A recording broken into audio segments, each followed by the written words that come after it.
مولاي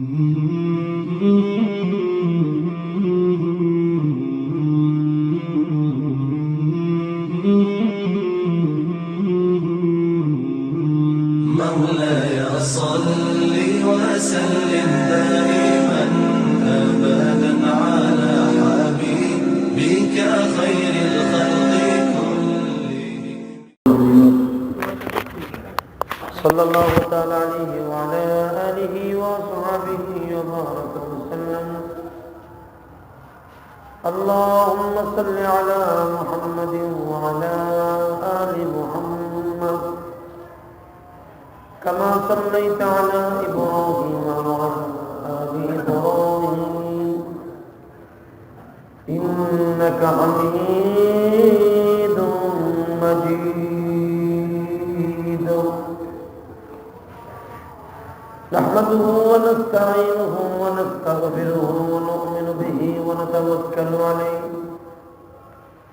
ونعوذ بالله من شرور أنفسنا ومن سيئات أعمالنا. من يهده الله فلا مضل له ومن يضلله فلا هادي له. الذي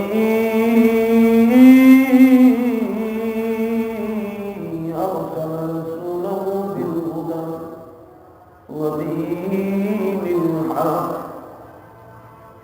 ودين الحق ليظهره على الدين كله وكفى بالله شهيدا.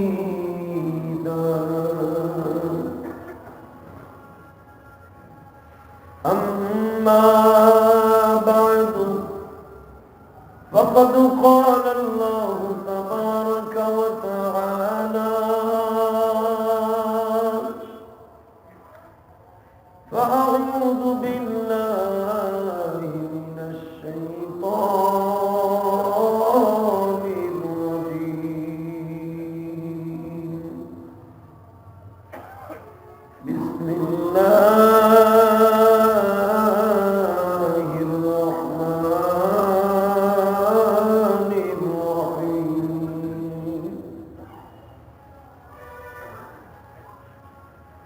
يا أيها الذين آمنوا اتقوا الله ولتنظر نفس ما قدمت لغد واتقوا الله إن الله خبير بما تعملون.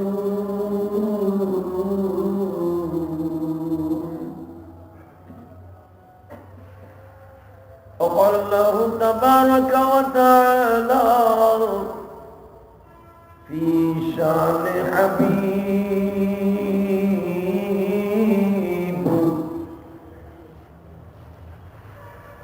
يا أيها النبي إنا أرسلناك شاهدا ومبشرا ونذيرا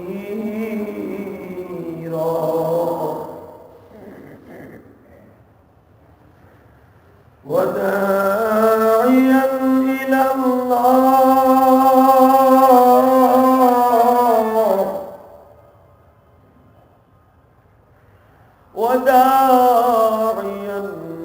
الله بإذنه وسراجا منيرا. إن الله وملائكته يصلون على النبي